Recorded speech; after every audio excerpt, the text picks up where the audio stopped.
Con un fraternal abrazo, como siempre, les saluda su amigo José Manuel Marmolejo Delgado en nuestro programa Golpe a Golpe, Verso a Verso, en esta gran estación OMV Radio desde Ecatepec de Morelos, Estado de México. Tenemos como fondo en nuestra pantalla esta fotografía de las minas de las cuevas de Xometla en Acolman. El Estado de México es dueño de una gran riqueza cultural, de una gran riqueza histórica, arqueológica, que está siendo destruida por la construcción criminal del nuevo aeropuerto de la Ciudad de México. Vamos a dar paso a la historia de Ecatepec, de acuerdo a este libro Efemérides de Ecatepec, de Juan Pablo García Vallejo y Alfonso Bautista García. Día 14 de marzo. Donación de tierras a doña Marina o Mariana, más tarde Leonor Moctezuma.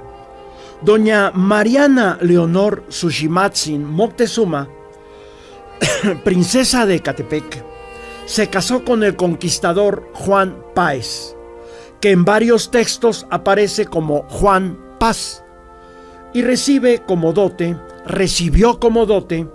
la encomienda de Ecatepec por parte de Hernán Cortés, quien escribió: por cuanto yo he tenido a mi cargo y administración a 3 señoras hijas de Moctezuma, las hice bautizar y poner por nombre, a la una doña Isabel, a la otra doña Marina y a la otra doña María. A doña Marina la he casado con un hijodalgo, persona de bien, que se dice Juan Paz, que ha sido conquistador y que ha servido a su majestad en mi compañía en las guerras que han ofrecido en estas partes, con lo cual le señalé y doy en dote y arras para ella y para sus herederos y sucesores, y para siempre jamás, el señor y naturales del pueblo de Ecatepeque y Acolhuacan y Cuatitlan y estancias de Tecoyuca, que todo es sujeto de dicho Ecatepeque. Es mi voluntad que la posea la dicha doña Marina, como dicho es, de lo cual le hago cesión y traspaso de la forma y manera que yo lo he tenido y poseído, sobre lo cual enviaré a suplicar a su majestad que lo confirme y apruebe, para que lo tenga de juro y de heredad para siempre jamás. Por entonces Ecatepec era gobernado por Diego Guanitzin, quien estaba casado con Francisca Moctezuma, nieta de Matlalcoatzin, Tlatoani de Ecatepec, durante el Imperio Mexica.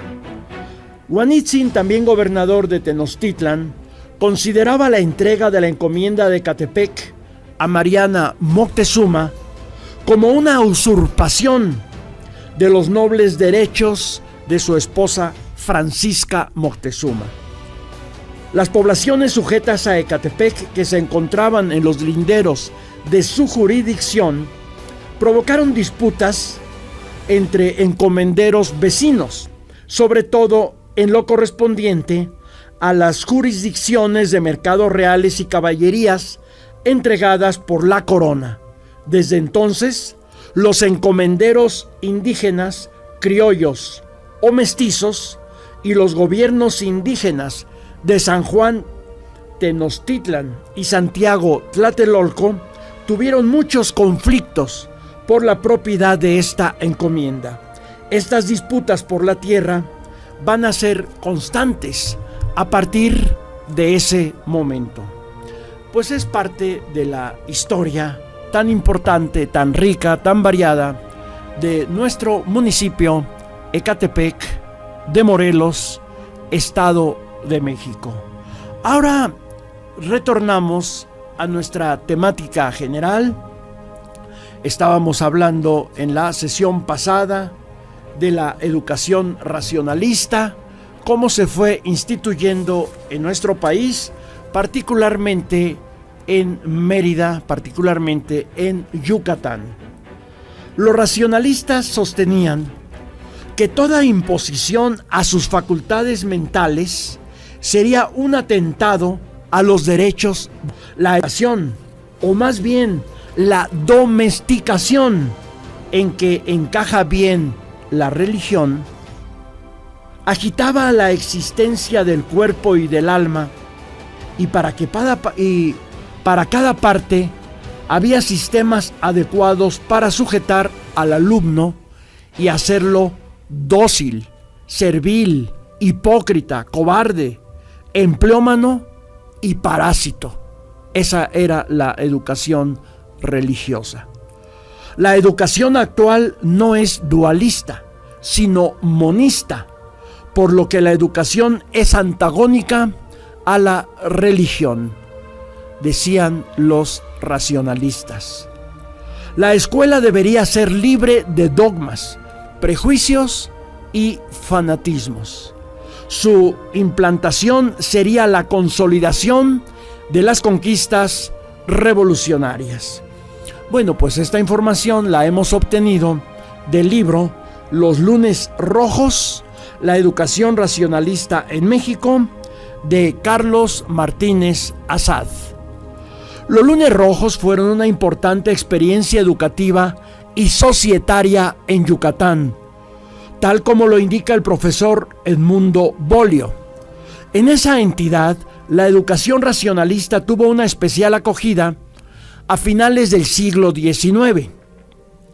En los años 20 del siguiente siglo, se establecieron los lunes rojos, que eran veladas que se dedicaban a las artes, el conocimiento de la historia, de las ciencias, con énfasis en la educación, orientadas a la formación de los adultos. Luego fueron reproducidos en Tabasco los sábados y domingos, conservando el calificativo de rojos.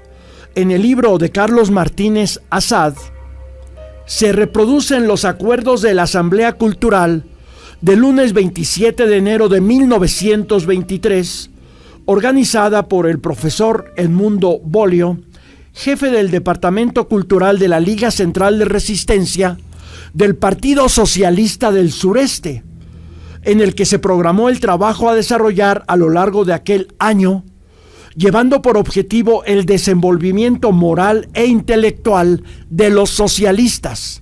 Con ese motivo se establecería una escuela para los trabajadores, con enseñanza alejada de la instrucción rutinaria y perjudicial que les atrofia todas sus facultades.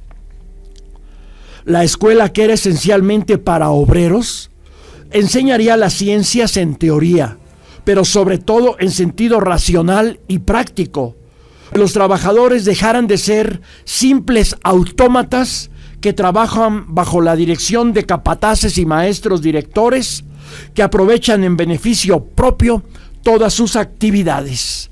Se acordó establecer la tribuna roja para que cada lunes u otros días se brindaran conferencias con temas de interés para los trabajadores, buscando la objetividad y haciendo labor de desfanatización. Se trataría de dar una cobertura amplia. Habría una toma taquigráfica de los conceptos expresados para publicarlos en folletos mensuales que formarían parte del libro anual con título Los lunes rojos. Los temas se organizarían en 10 grandes grupos que abarcaban un enorme panorama del conocimiento, el pensamiento, la ideología, la práctica y la filosofía, como lo relativo a Dios, la mitología y el agnosticismo, el socialismo, el comunismo, el bolchevismo, el anarquismo nietzscheano y el marxismo, el feminismo, el matrimonio, la poligamia, monogamia y bigamia, el desarrollo de la mujer, el amor en todas sus expresiones y el neomalthusianismo como método científico, teórico y práctico del género humano. la producción y la economía, el arte, el teatro, la literatura, la guerra, la ciencia, el materialismo dialéctico, histórico, la antropología, el delito, las leyes, la civilización, los sistemas educativos como la escuela racionalista y el de María Montessori, los museos escolares, la mutilación sexual de los niños y mental de los niños en las escuelas, el origen y evolución de los mayas, sus leyendas, sus monumentos, sus lenguas, su lengua, desfanatización con el empleo de los avances tecnológicos del momento como el cinematógrafo. Se crearía un grupo de teatro y un órgano de prensa que habría de denominarse Tierra. Se crearía una gran biblioteca y se formaría la escritura de obras educativas, literarias y demás. Habría desarrollo de la música, organizando una banda para tal efecto. Se impulsaría un gran desarrollo de la cultura y también de los deportes. Se daría una amplia explicación de la atmósfera como cuna y casa de la humanidad, sus océanos, lagos, ríos, arroyos, paisajes, bosques, animales y el ser humano para protegerla. He aquí a la atmósfera, la diosa primitiva, adorada por los pueblos de otros siglos, el Zeus de los griegos, el Deus de Atenas y el Dios de los latinos, el Dios del universo, Júpiter, el aire en donde todo se respira, en donde todo se mueve, en donde todo vive. La educación racionalista y sus lunes rojos abrían una magnífica perspectiva educativa para todos los mexicanos, pero tenían primero que destruir las sólidas barreras de la educación clerical, católica, anticientífica, situación que fue una de las causas de la guerra cristera por la oposición de la Iglesia Católica precisamente a este tipo de educación, a la educación científica, moderna, racionalista. Pues es algo sumamente interesante cómo la Iglesia Católica, en conjunto con los terratenientes, con la derecha conservadora de esa época, se oponía al progreso de la nación, al progreso del pueblo. A tal grado se oponía que fue capaz de hacer una guerra, la cristiada, la guerra cristera en contra del gobierno de Calles, originando con ello 75,000 muertos, derramamiento de sangre y una profunda crisis económica en México. Esa es la Iglesia Católica. Pero de estos temas continuaremos hablando en nuestro próximo programa de Golpe a Golpe, Verso a Verso, en esta gran estación que es OMV Radio desde Catepec. Se despide de ustedes su amigo José Manuel Marmolejo Delgado, dándole las gracias por su atención.